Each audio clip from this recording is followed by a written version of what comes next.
I'm going to introduce, first of all, Brett Cosby from Montana.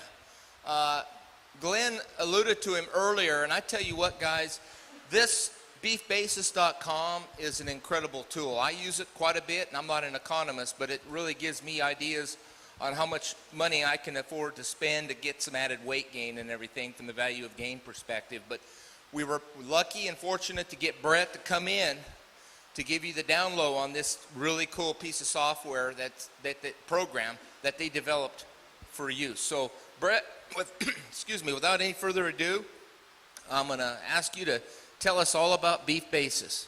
Okay. Thank you. Whoa. Am I too loud back there? Or? Okay.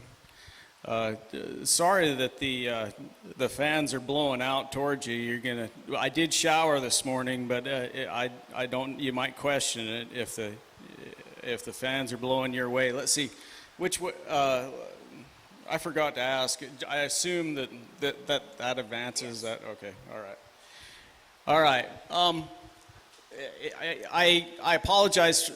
There are cattle in that slide. You can't see them very well. It just looks like a big black blob. But by way of introduction, I didn't send in a profile picture. I apologize. So I gave you one. There's my face. At various stages of my life, I learned pretty early on that if I was going to be a cowboy, I was also going to be a frequent flyer in the ER. And so that all came from one wreck, actually. You can't see it, but I got hit by a cow. And what made that unusual is it was a flying cow, a flying dead cow that got hit by a car, and then it flew into me, and that's a dislocated elbow with a bunch of stitches on my head, and then it completely blew out my right knee. And everyone said, well, you're too old to be a cowboy. Gosh, I was just trying to get that stupid thing off the highway for the neighbor. It wasn't even my cow.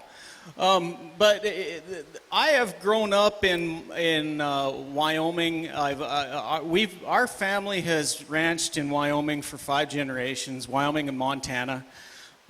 Most of my place is in Montana, and I run a cow-calf operation. I also run some stockers, and I'm a partner in Custom Ag Solutions, which is an economic consulting firm. And we have worked with K-State on a number of different projects, BeefBasis being one of them.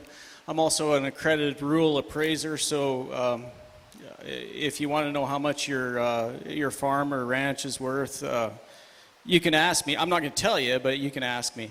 There's where we live, and I don't know if you can't see that. That's a picture of the cows coming home for the winter.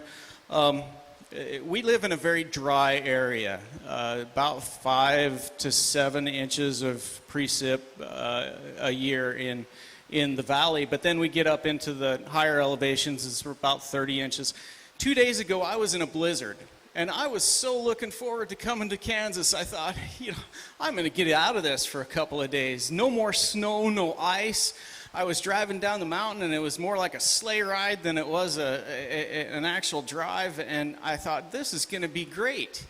So, here I show up in the airport with a wool sports coat and a felt hat, and now I'm just wringing wet.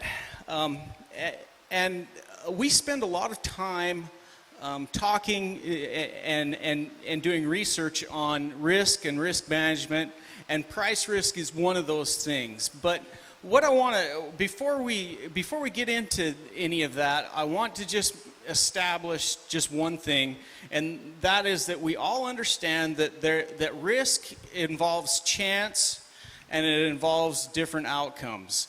And when we talk about risk specifically in agriculture, we're usually talking about the risk of a bad outcome. So if you're going to risk playing golf in Bozeman, Montana, then you're going to risk running into a bear. Now, conversely, this is a visitor I had in my front yard last week. And so I guess if you're going to risk walking out into your front yard in your underwear to feed the horse, then I'm going to run into a bear as well. He actually charged my dogs, and so I hope we don't run into him again. So, there's all sorts of ways that we manage risk, and we're going to talk about price risk. But first, here's a long list, and I'm not going to go into it. We've got insurance, we've got different management strategies, we've got hedging instruments, which we will talk about, for price risk, and we have all sorts of analytical tools, and BeefBasis is one of those tools. But we learned a long time ago that the best way to manage risk is to be a good manager, right? You've all heard the saying that the difference between a good farmer and a poor farmer is 2 weeks, and that's not just farming. That's being timely with everything that you do in all of agriculture. And you're here today because you want to be a better manager, right? And we spend a lot of time trying to be better managers. We spend hours and hours studying and reading, and we look into vaccination programs. We look into moving calving dates around. We look into what is the appropriate size of cow we should have. We look into breeding programs. We look into different feeding methods and different backgrounding nutrition programs. We have become very, very, very efficient. We are this year projected to produce more beef with 32 million head or so beef cows. And there are some dairy cows that are going to get into the beef chain, but we're going to produce more beef with 32 million beef cows this year than we produced with 45 million beef cows in 1976. And we're going to do it with about 20% less corn per pound of beef produced than we did in 1990. So we have become very, very efficient. But I've learned in life that there are two universal rules. And first of all, I've noticed that people really care about the environment and they care about their own personal health, and they will do anything to be healthy and to keep the environment healthy. They want to save the world. They'll do anything except take a science class. And we see that in a lot of aspects of, especially in agriculture. People buying hormone-free beef is a perfect example. All the beef in the supermarket is hormone-free, right? There is a negligible amount, and I don't even know if it can be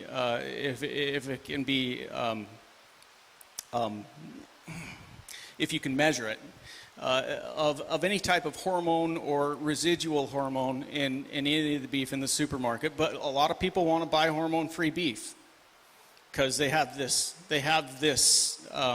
perception that it's healthier.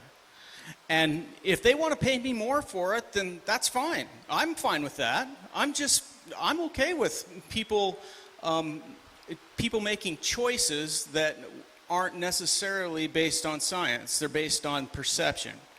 All I care about is how much they pay me. And the next thing that I've learned is that people will do anything to succeed financially except math.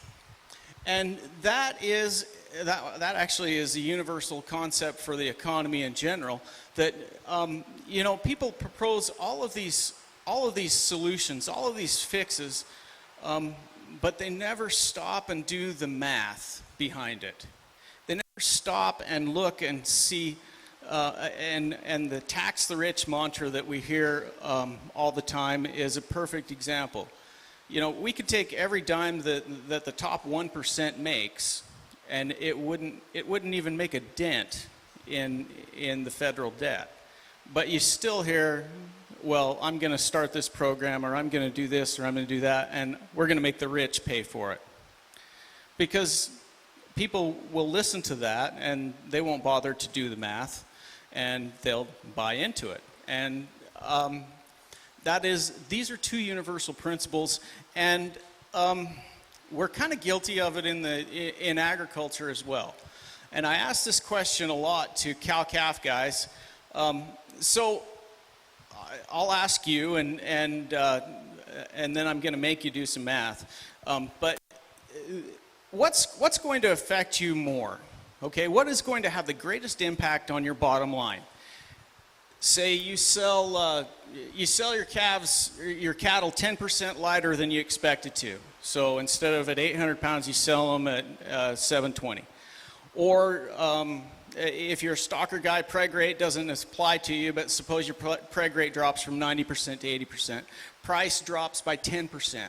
So instead of getting $1.50, you get $1.35. Feed costs increase by 10%, or total expenses increase. Any guesses for me? No one, now everyone's afraid to raise their hand? Or did I put you to sleep already? Because I can talk about something more boring, but no guesses? What? Pregnancy rate? Okay. I usually get that, and I get weaning weight or lighter calves. So let's look at like just a typical cow-calf operation. I know this is stalker field day, but I was too lazy to change it over. So suppose you're selling 100 calves. They're weighing 600 pounds for $1.50 with a price slide of $10. So for every pound that they weigh, or for every 100 pounds that they weigh above 600, the price drops by $10. Heifers are $90. Head cheaper. Replacements cost $13.50. Feed costs $200 a head, and total expenses are $800. Okay. Now I did the math for you because I know it was going to be afternoon and you were not going to really feel like doing all the math. But here's how it all shakes out, right? Here's your expected income if you sell your 600 pounders for $1.50 like you expected to. If your calves are 10% lighter, then they're gonna be worth $6 more, 100, because remember we're talking about a $10 slide, and so that's going to drop you down to 84,000. If the price drops by 10%, well, that's easy math. Okay, you're going to get 81,000. Preg rate. Okay, you're going to sell a $750 cull cow, and you're going to buy a $1,300 replacement heifer. I did the math, multiplied it by the difference by 10, and that's what preg rate does to you. Feed costs the same way, expenses the same way. So the point is that it's all price. Okay? Price has more impact than any of those other things that we spend so much time managing. Price, in fact, has as much impact as death loss. If you lose a calf, if you lose 1% of your calves, then that's just like the price dropping by 1% or 10%. If you lose 10% of your calves, or the price goes down by 10%, it's just like losing 10% of your calves. Well, what is more likely to happen?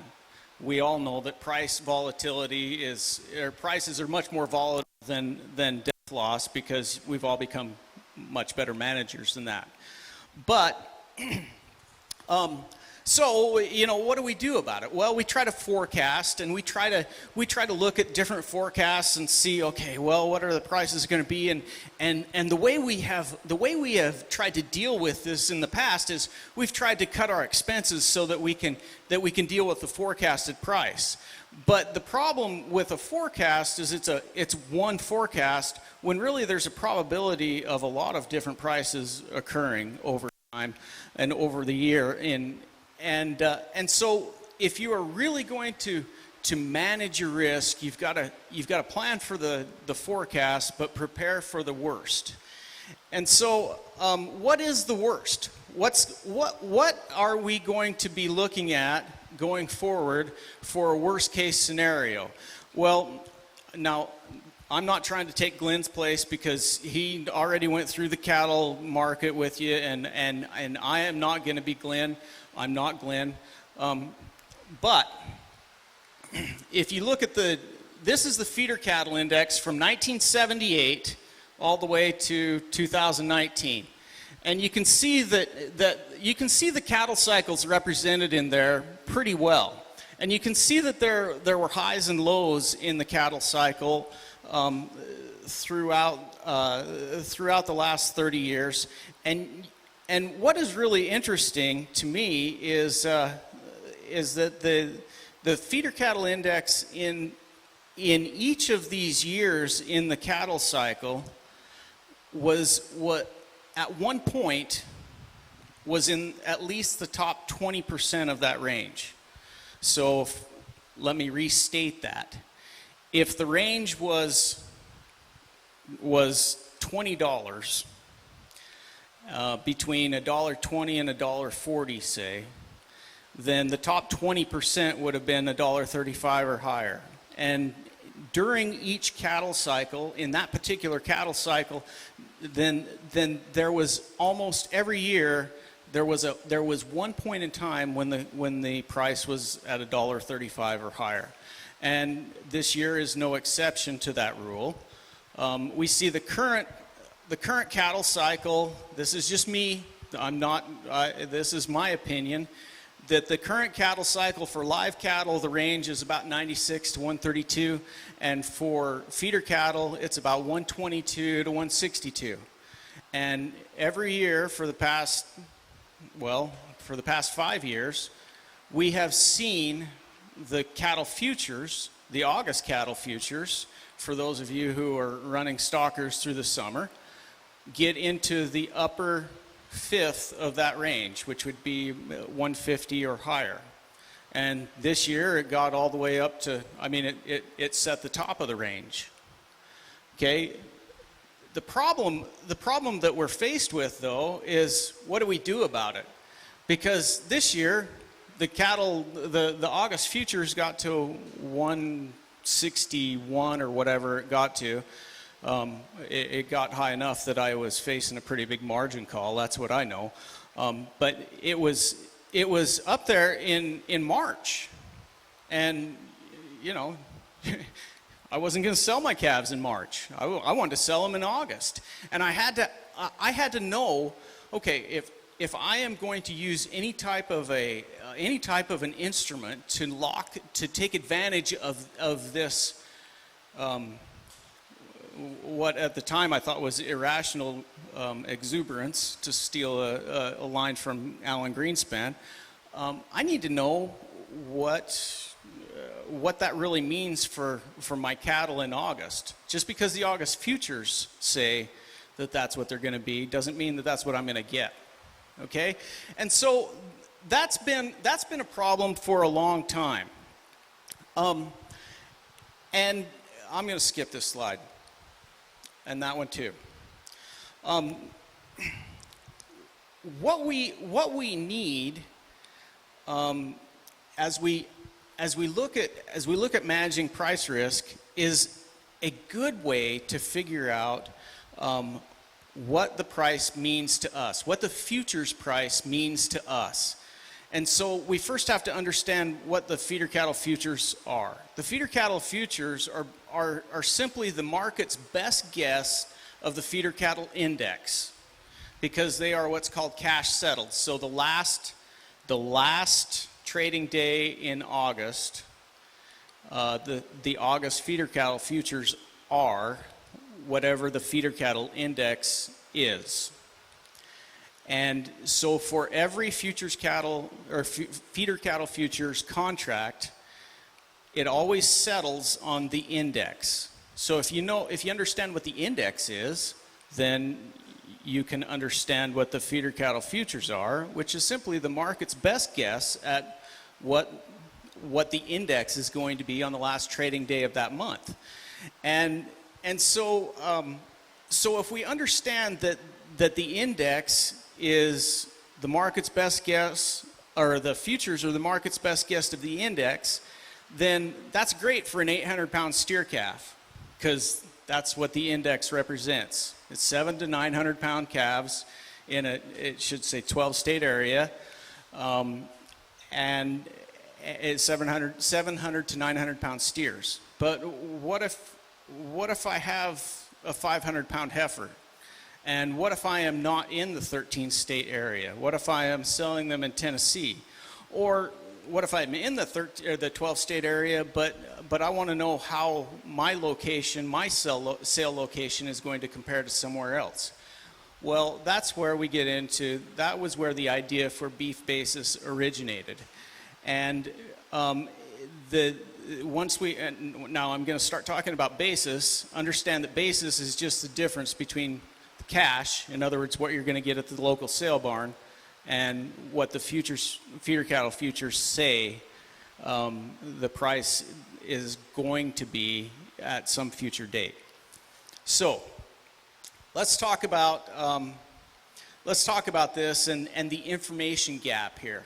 The futures markets rely, if you're going to use them as a reliable hedging instrument, in other words, if you're going to manage your price risk and you're going to use the feeder cattle futures to help you determine what you can expect for your calves, so that you can use that information to enter into a forward contract with a country buyer, or if you're a little bit more sophisticated, you can use that information to perhaps hedge using the feeder cattle futures. With either a put option or some other instrument, which would be an offsetting investment. In other words, if the price goes down, you make money that you're otherwise going to leave on the table because the price went down in the country. For you to be able to use the futures to do any of that, you need to understand what the basis is going to be. In other words, what the difference between the cash price that you receive off of your ranch or at the sale barn is between what the difference is between there and what we call the board, or the futures cattle, or the futures market. When I'd been out of grad school for about 5 years, or no, 10 years, I guess. It was 2006. And I recognized that it was very difficult to use the futures as a hedging instrument, let alone as any other kind of price forecasting instrument, without understanding basis. And I had seen that K-State had done some work on some price forecasting models, and that Jim Mintert had published articles on basis. Kevin DeVetter, who's back here trying to hide from me, had actually a spreadsheet out there that was a price forecast spreadsheet. And we approached them and said, would you like to do a research project on basis and how we can forecast basis and use that to then forecast prices for calves in different locations? And they said, yeah, sure, after we told them that we'd pay them. And so we created BeefBasis back in 2006, and it was designed then, and it has been revamped over the last couple of years, and we're still working on it, to estimate calf values based on the nearby CME feeder cattle futures contract for calves of any sex, weight, frame, and on any date within 12 months from now at selected locations around the country. And the way we selected the locations was they had to have 10 years of data for us to be able to build a model we had confidence in. And so, like Dale said, you can use it for a lot of things, and we'll talk about that now, but I use it to make market timing decisions. I use it to estimate floors. That a couple of weeks ago, well, last week, I guess, I sold some cattle on the Superior Video auction, and I used BeefBasis to help me decide what I wanted my floor price to be. I use it to estimate the impact of price moves. How much are the value of my calves going to change if the market goes up or down, and that helps me understand my exposure to price risk. So that was a really long introduction, and I apologize if I put you to sleep, but that's kind of the point. That way you don't ask me any hard questions. So here's the website. Here's the new and improved, I guess, website. I'm going to talk about two tools specifically, and I'm going to run you through them. First of all, let's go back to my previous example about this spring. We saw August feeder cattle futures in the upper 150s, and I thought, you give me anything above 150, I'm happy. You give me 158, then, I'm rolling in the dough. But how am I going to get it? Okay, and what is that? Am I really going to get it if the futures are forecasting that? So I went to BeefBasis and I clicked on from the home screen. I clicked up there on the Analytics tab, and then I clicked on Basis Forecasting, and that brings up a page that looks like this. And I typed in the date that I want to sell them.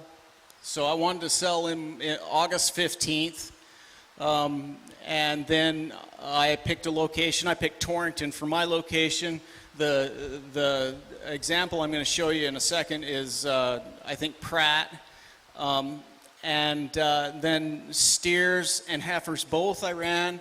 Frame and muscling, if you ever look at the AMS reports, most animals in the West here, Midwest and West, they're mostly medium and large one. But whenever you pick your location, that's automatically going to populate for you. So unless you sell dairy cattle or something else that is, or maybe cattle with ear on them, it might be a muscling score too. But that's the most common animal for that location will automatically populate. Then I pick my weight. I pick my the number of animals that I expected to be able to sell at one time. In other words, running through the ring, how many of them are going to sell per lot. And I picked a load lot because I sell in loads. The feeder cattle futures price and the corn futures price, which is what these models rely on, are automatically populated for you, so you don't have to put those in. And so that as soon as I typed in the date, then the feeder cattle futures price for August automatically populated. Okay, and then I clicked on the run button, and this is what I get now. This is the October 15th Pratt. I think it's 600 pounds, a 600-pound steer in Pratt on October 15th. That's the projection. Now, what you'll see is you'll see a basis forecast, and then you'll see a confidence interval. And this gets back to the difference between managing or forecasting and managing risk.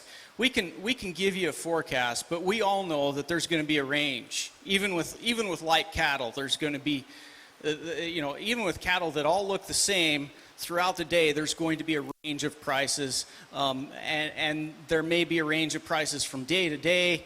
But we are looking at, so we give you a confidence interval, we give you a point forecast, but then we also give you a range of prices that you can expect.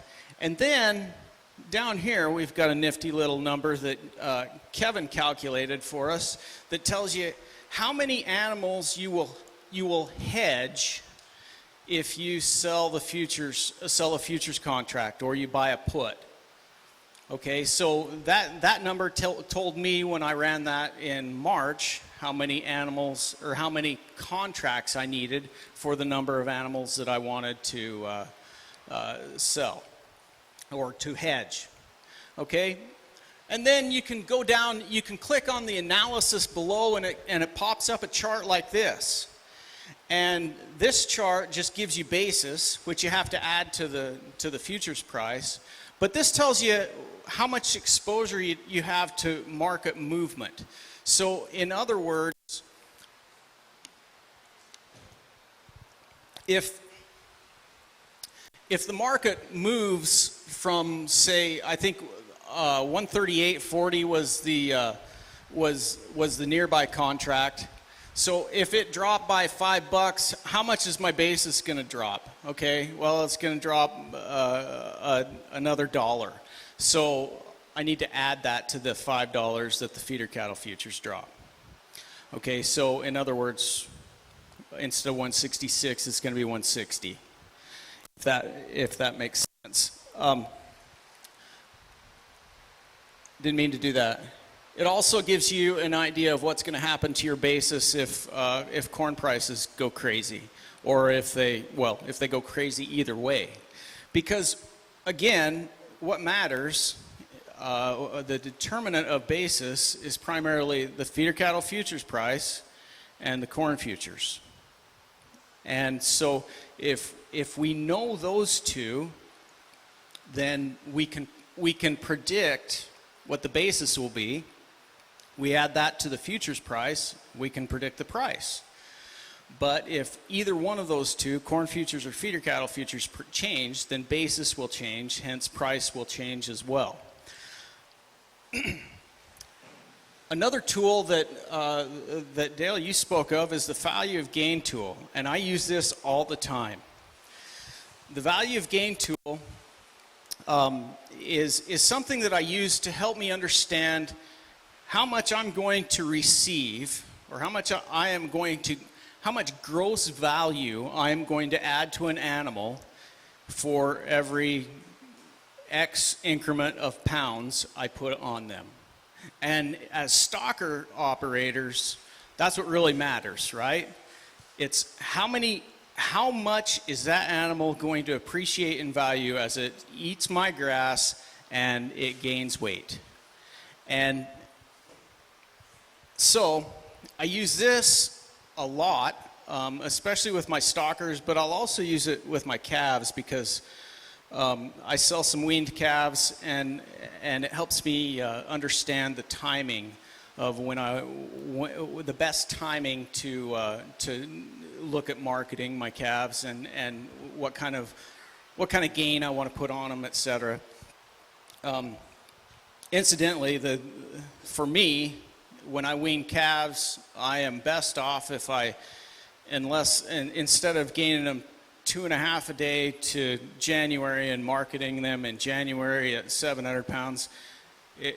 After I use this tool, I came to understand that I'm better off feeding them to gain 1.25 and marketing them at 650 in the end of February, and which makes sense because people are looking for grass cattle. But that's actually how I use this.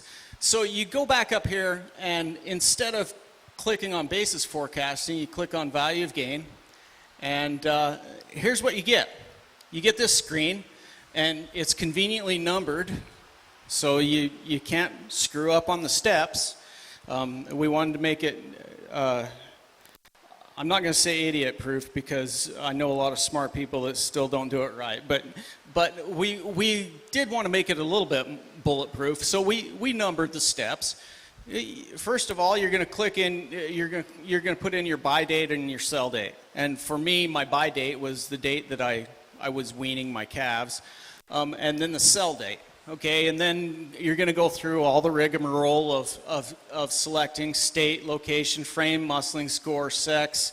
Then you're going to put in your weight in and your weight out, your buy weight and your sell weight, number of head.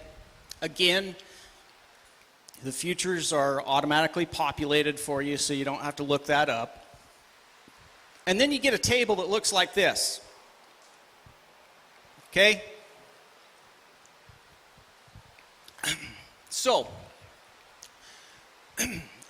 when I looked at this, I looked at buying cattle on October 15th in Pratt at 500 pounds, selling them at 800 pounds on the 16th of March.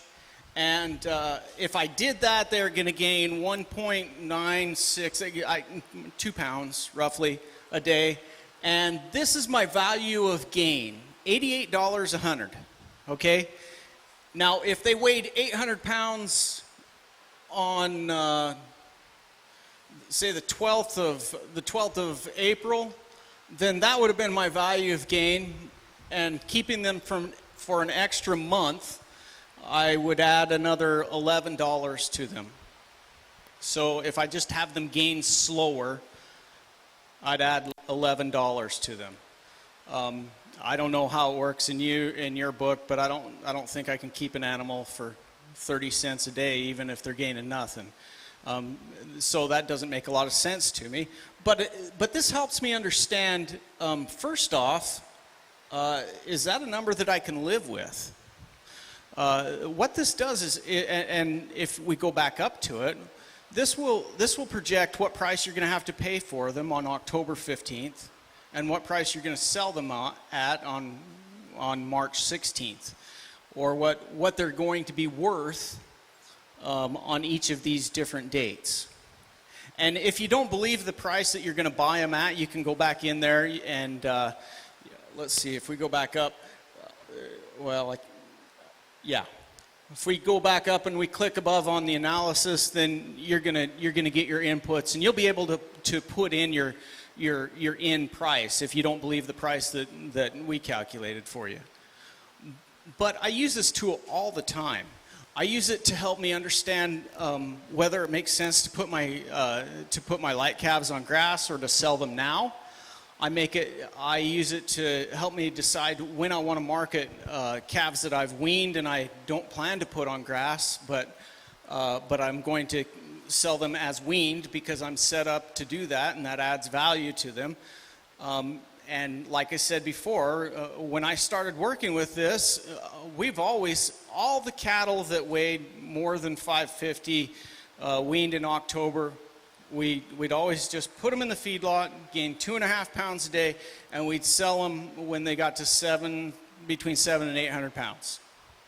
And when I looked at this, and then I calculated different rations for different rates of gain, I realized that I was money ahead to try to hit the March market and try to sell them at 600 pounds, 650 instead of 750.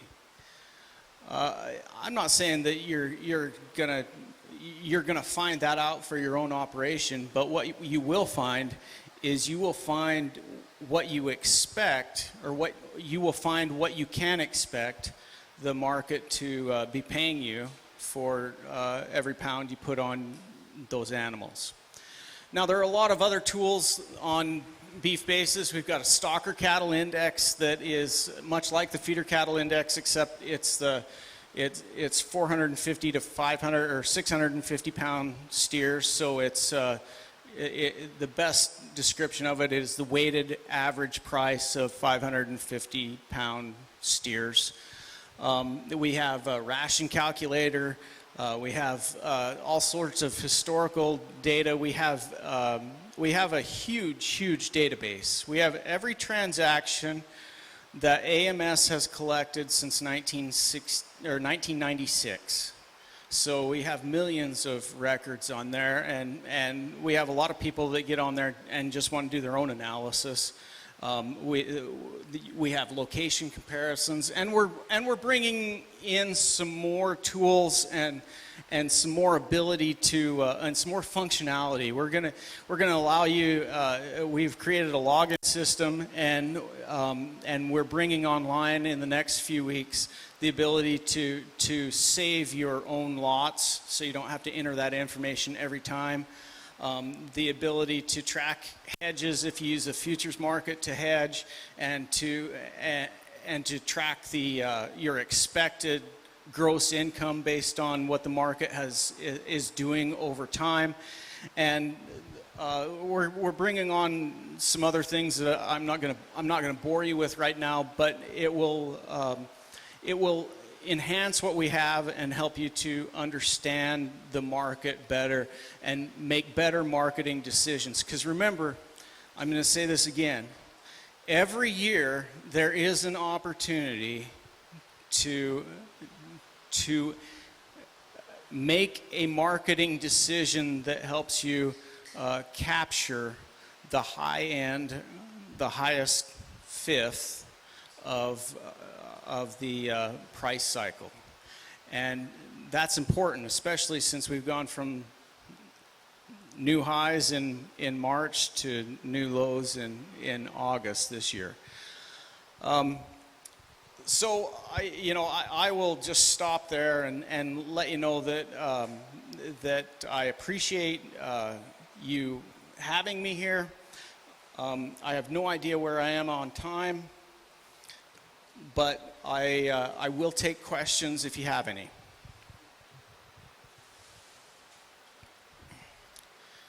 Geez, where's Glenn? He even left me. I don't have a former student to ask a question. Yeah. I still don't see him. Oh yeah. Go ahead and ask, Glenn. No questions? Okay. No other questions? Okay, I guess I have to have one before I have other questions, but thanks a lot, appreciate it. I have a question. Yeah. Go back to the results. Oh, we do have a question. Dale's gonna make me feel better. Okay, yeah. So, if you know your cost of production, your cost of gain, I utilize this when we look at maybe implementing a limit supplement out on grass where you might anticipate a 1/4 of a pound improvement or 3/10 of a pound improvement or anything. An ear tag, if you gain an additional 10 or 15 pounds, you can see what you can calculate the cost is there. And this is really this particular table you showed here is boring, but there's been times in your program where you'll see 105, 110 value gain, and like within a month it drops down to $90, $95. You really see some very vivid windows to bracket. I said that's why I went to March or to end of February instead of January marketing, because the value gain went from $90 to $120 a hundredweight. So yeah, thank you.